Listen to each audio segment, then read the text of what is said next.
अदाकारी की दुनिया में सालों से कायम है सरकार राज। माया नगरी में एक मुकाम बन चुका है शहंशाह का नाम। हर नए सितारे के दिल में छुपी होती है इस नाम को छूने की तमन्ना, और इसी जद्दोजहद में अक्सर बढ़ जाती हैं दिलों की दूरियां। लेकिन बॉलीवुड में बिग बी से दूरी रखना मुश्किल ही नहीं, नामुमकिन भी है।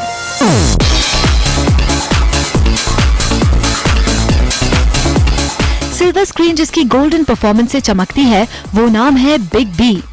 यही तो है बिग बी का वो कातिल अंदाज जो आज भी उन्हें सारे सुपरस्टार से आगे रखता है। 12 फिल्म फेयर अवार्ड्स और मैडम तुसाद म्यूजियम तक पहुंची बिग बी की शख्सियत उनकी कहानी बयां करने के लिए काफी है।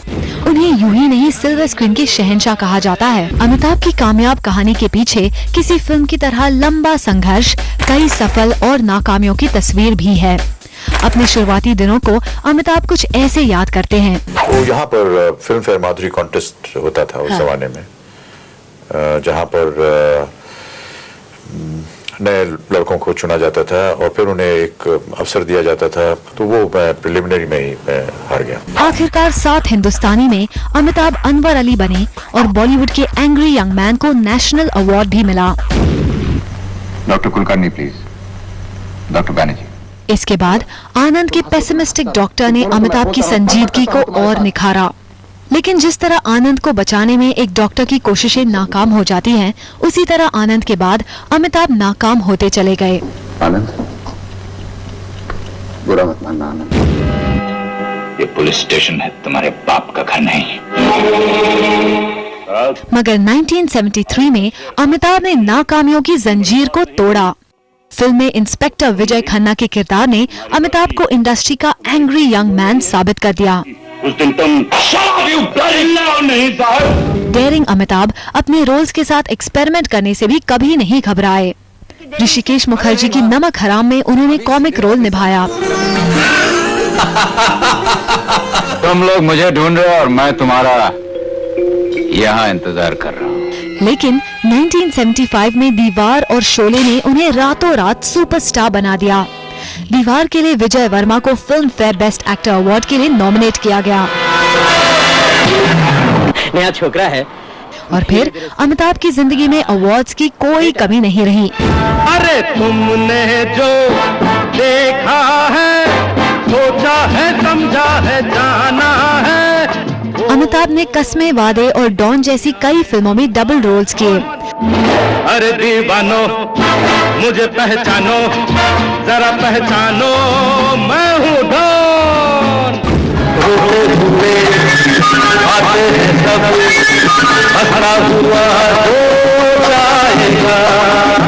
इस दौर में हिट फिल्मों का सफर तय करते हुए वो मुकद्दर के सिकंदर बने रहे।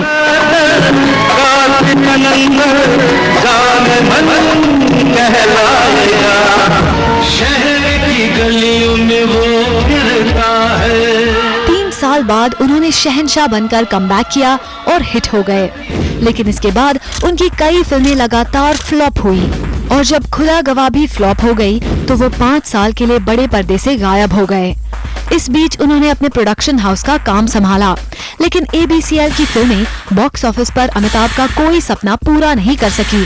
उस दौर में ऐसा लगने लगा कि बिग बी का करियर खत्म हो गया है। लेकिन कौन बनेगा करोड़पति में जहां बिग बी ने लोगों को करोड़पति बनाया, वहीं खुद भी माला माल हो गए। यहाँ से उन्होंने फिर से कामयाबी के रास्ते पर यू टर्न लिया।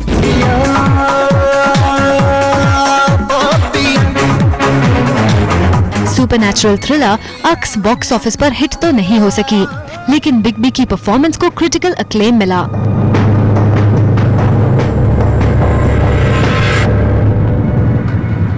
आंखें में एक ऑब्सेस्ड बैंक मैनेजर के किरदार में वो असरदार दिखे।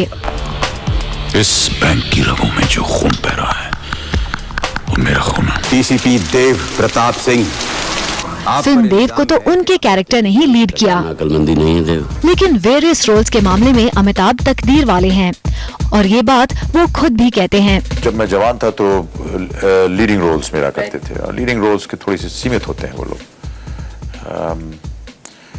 बुढ़ापे में आकर के बहुत सारी चीजें करने में भूत बन जाता है, कहीं जीनी बन जाता है, कहीं एक बूढ़ा दादा बन जाता है, कभी कोई सेक्सी सैम बन जाता है, बहुत सी चीजें हो जाती हैं।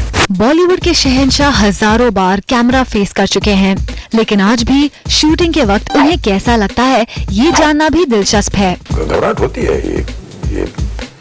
ये माध्यम ऐसा है जिसमें हम सब लोग को कभी पता नहीं होता कि क्या होगा, कैसे होगा, और पता नहीं इसका लोग किस तरह से इसको लेंगे, किस तरह देखेंगे, अच्छा लगेगा, बुरा लगेगा, क्या होगा। बिग बी सिर्फ नए एक्टर की तरह घबराते ही नहीं हैं, बल्कि नए एक्टर्स का साथ भी उन्हें खूब पसंद है। बॉलीवुड में सबसे आगे और सबसे बुलंदी पर पहुंच चुके अमिताभ टेक्नोलॉजी के मामले में भी पीछे नहीं हैं। सच्चाई जाननी हो तो आप मेरे ब्लॉग में जाइए bigb.bigadda.com। 40 साल के करियर में एंग्री यंग मैन से dashing at the age of 65, big B ने बॉलीवुड में कई इतिहास बनाए हैं और अपने फिल्मी सफर पर उनका ये बयान उनके दिल की बात बताता है। It's a wonderful amalgamation of time going by and seeing such lovely people whom I've had the good fortune to work with, and I hope that I can continue working. But it really has been a wonderful journey for me to see how cinema in India progressed through all these years. Amitabh Bollywood में कल भी hit थे, आज भी वो हर किरदार में fit हैं और सिल्वर स्क्रीन के आने वाले कल में भी उन्हीं की तस्वीर चमकती रहेगी। अंकिता श्रीराम, ज़ूम, मुंबई।